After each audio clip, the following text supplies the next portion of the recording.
Viewers, আমি আজকে আপনাদের কাছে কুমড়ো শাকের দুটো রেসিপি দেখাবো।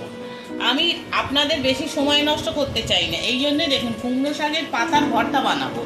এই জন্যে পাতাটাকে আমি প্রথমে ভালো করে ধুয়ে একটুখানি গরম জলে ভাপিয়ে নিয়ে শিলনোড়ায় বেটে রেখেছি। এটা শিলনোড়ায় বাটলেই পাতাটা খেতে ভালো হবে, কিন্তু আপনাদের অসুবিধার জন্য আপনারা মিক্সিতেও বাটতে পারেন। আর একটা দেখাবো লাউ শাকের আলু দিয়ে আর বেগুন দিয়ে একটা চচ্চড়ি। এর জন্য এই লাউ শাকটাকেও আমি ভাপিয়ে নিয়েছি, কারণ শাকের মধ্যে তো অনেক কিছু থাকে, যদি কিছু থাকে সেইগুলো বেরিয়ে যাবে, সেই জন্য একটু নুন আর হলুদ দিয়ে ভাপিয়ে নিয়েছি। আর এটার জন্য লাগবে একটু কুমড়ো, এই কুমড়ো শাকের জন্য লাগবে আলু আর বেগুন, আর লাগবে একটু মটর ডাল বাটা। আর এই ভর্তাটার জন্য লাগবে এই পাতাটা যেটা বেটে রেখেছি, এই পাতাটা বাটা লাগবে, একটু লাগবে কালো জিরে, একটু হলুদ লাগবে, আর লাগবে একটু শুকনো লঙ্কা লাগবে, আর একটু রসুন আর একটু পেঁয়াজ কুচি লাগবে। তাহলে চলুন আমি রান্নাটা শুরু করি। প্রথমে আমি ভর্তাটা দেখাবো। দেখুন আমি গ্যাসের উপরে কড়াটা বসিয়ে দিয়েছি। এবারে আমি গ্যাসটা জ্বেলে দিলাম।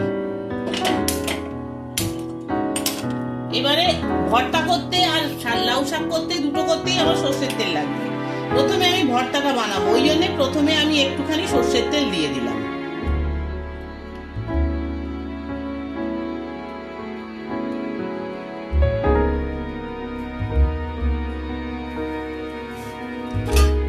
সর্ষের তেলটা গরম হলে আমি এই পেঁয়াজ কুচি আর রসুন কুচিটা আর শুকনো লঙ্কাটা দিয়ে ভেজে নেব।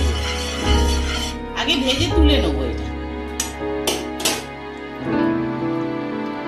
তেলটা গরম হয়ে গেছে, চটচট করে আওয়াজ হচ্ছে।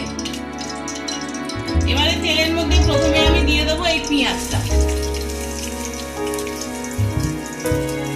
আর রসুনটা দিয়ে দেবো।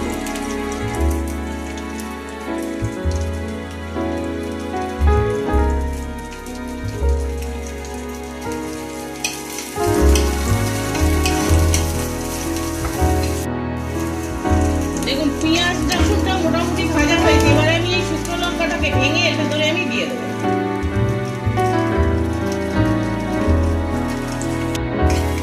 এবারে আমি দেবো এর মধ্যে একটু সামান্য একটু নুন দেবো। নুনটা আমি পরে মাখবো, একটু সামান্য আমি এখন দিয়ে দিলাম, খুব সামান্য।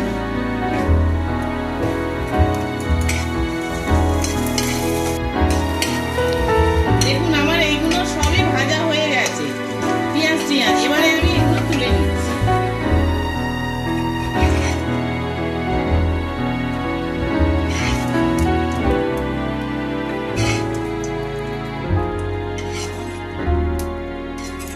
দেখুন এবারে এই তেলের মধ্যেই আমি একটু কালো জিরে ফোড়ন দিয়ে দেবো। গ্যাসটা আমি কমিয়ে দিলাম, গ্যাসটা খুব গরম হয়ে গেছে।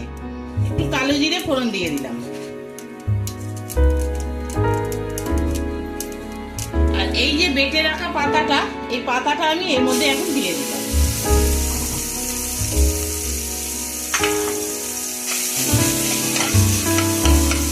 এটা আমি ভালো করে এখন এর মধ্যে কষবো। দেখুন এটা শুকনো হয়ে গেছে। এবার আমি কড়া থেকে এটা নামিয়ে নিচ্ছি। দেখুন আমি নামিয়ে নিয়েছি। এবারে আমি লাউ শাকের তরকারিটা করার জন্য এটাকে ততক্ষণ একটু ঠান্ডা হোক, আমি এই কড়ার মধ্যে আবার আমি সর্ষের তেল দিয়ে দিলাম। তেলটা গরম হবে হলে আমি একটু 5 ফোড়ন দেবো।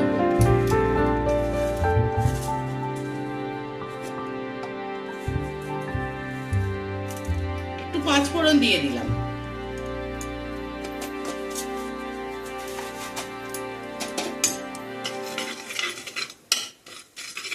পাঁচফোড়নটা হলে এবারে প্রথমে বেগুন আর আলুটা দিয়ে দেবো। দেখুন বেগুন আর আলুটা আমি দিয়ে দেবো।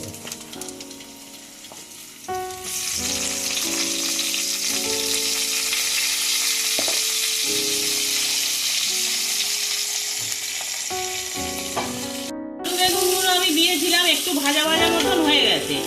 এবারে আমি এর মধ্যে প্রথমে দিয়ে দেবো আমি যে আদা আর লঙ্কাটা বেটে রেখেছিলাম, আদা লঙ্কা বাটাটা আমি প্রথমে দিয়ে দিলাম, দিয়ে একটুখানি কষছি।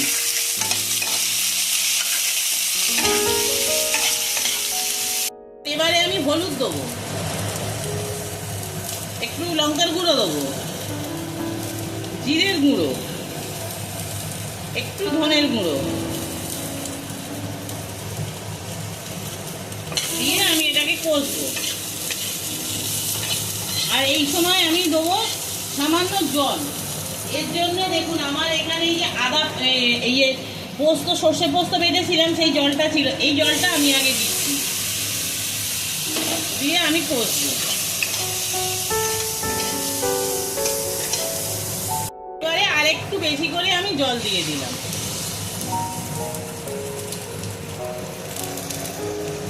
এটা আলুটা সেদ্ধ হওয়ার জন্য। আর এবারে এর মধ্যে আমি এই শাকটাকেও দিয়ে দেবো, সেদ্ধ করা শাকটাকে।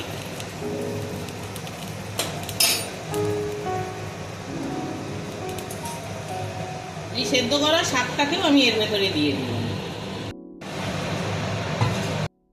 দেখুন এটাকে নাড়িয়ে এখন আমি এটা চাপা দিয়ে দেবো।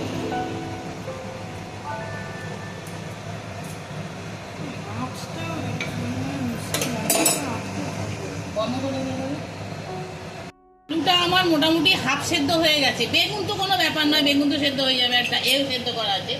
দেখুন এই সময় আমি একটু মিষ্টিটা দিয়ে দিচ্ছি, আর এটা কিন্তু একটু ঝোল ঝোল মতন হবে, একটু মিষ্টি দিয়ে দিলাম, কারণ এবারে একটা টুইস্ট আছে। দিয়ে দিলাম তো।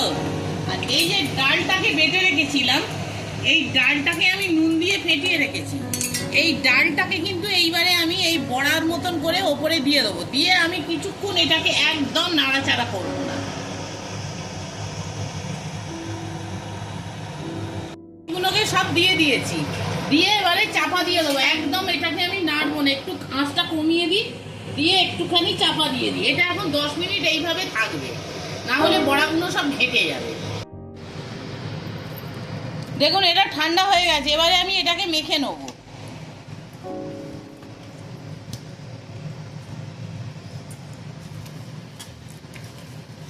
এই সময় একটুখানি নুনটা দেখে নেবেন, নুনটা ঠিকঠাক মতন আছে কিনা।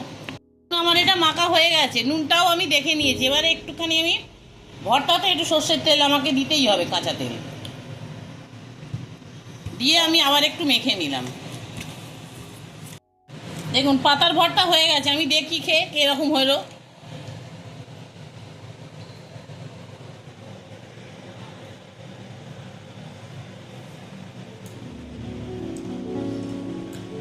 বেশ ভালোই খেতে হয়েছে। এটা একটা 15 দিনের রান্না, আপনারা করে দেখবেন কিরকম হয়। তারপরে তো আমি ওই পাতার তরকারিটা দেখাচ্ছি। আচ্ছা একটু ক্যামেরাম্যানকে দেখি ও বলে কি খেয়ে।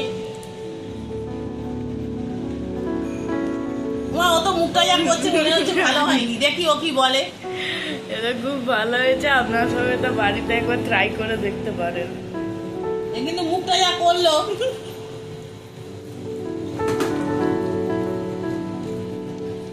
দেখুন বড়াগুলো আমার শক্ত হয়ে গেছে। এবারে আমি এর মধ্যে অল্প, বেশি নয়, অল্প একটু সাদা সর্ষে আর পোস্ত বাটাটা দিয়ে দেবো।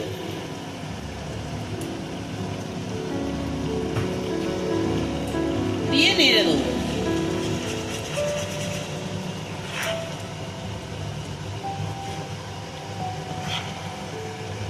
আর নামাবার আগে ওপর থেকে একটু কাঁচা সর্ষের তেল ছড়িয়ে দেবো। দেখুন এবারে আমি একটুখানি এই সর্ষের তেল ওপর থেকে আমি ছড়িয়ে দিচ্ছি, দিয়ে আমি এবার এটাকে নামিয়ে নেব।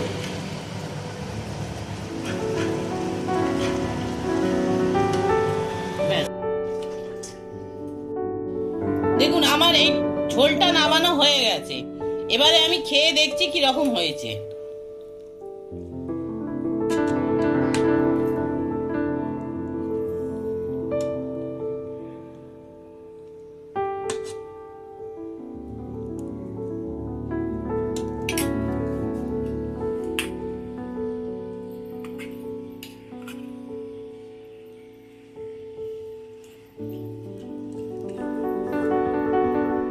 বেশ ভালোই খেতে হয়েছে, আপনারাও এটা করবেন, করে খেয়ে দেখবেন কিরকম লাগে। দেখুন আমার ক্যামেরাম্যানকে একটু দিই, ও তো যা আগেরটা করে আপনাদের সামনে মুখটা বেজা করলো।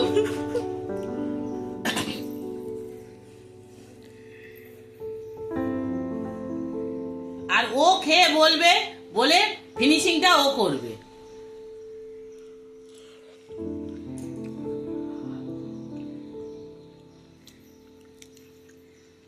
এটা খুবই ভালো খেতে হয়েছে, আপনার সবাই একবার এটা ট্রাই করে দেখতে পারেন। ও বললো ভালো হয়েছে, তাহলে আপনারা এটা একবার ট্রাই করে দেখবেন, মনে হয় আপনাদের ভালো লাগবে। যদি ভালো লাগে চ্যানেলটা সাবস্ক্রাইব করবেন। ওই দেখুন আবার খাচ্ছে। চ্যানেলটাকে সাবস্ক্রাইব করে দেবেন অন্য বন্ধুদের মধ্যে, যাতে আরো সবাই দেখতে পারে। আর প্রচুর কমেন্টস করবেন, লাইক করবেন, পাশে থাকা বেল আইকনটা টিপে দেবেন। আর যদি এই রকম পুরোনো দিনের কোনো রেসিপি আপনারা চান, তাহলে আপনারা আমাকে কমেন্টসে অবশ্যই জানাবেন। আমি আপনাদের এই রকম রেসিপি দেওয়ার চেষ্টা করব। আপনারা সবাই ভালো থাকুন, সুস্থ থাকুন, এই আশা নিয়ে আজকের ভিডিওটা শেষ করলাম। নমস্কার।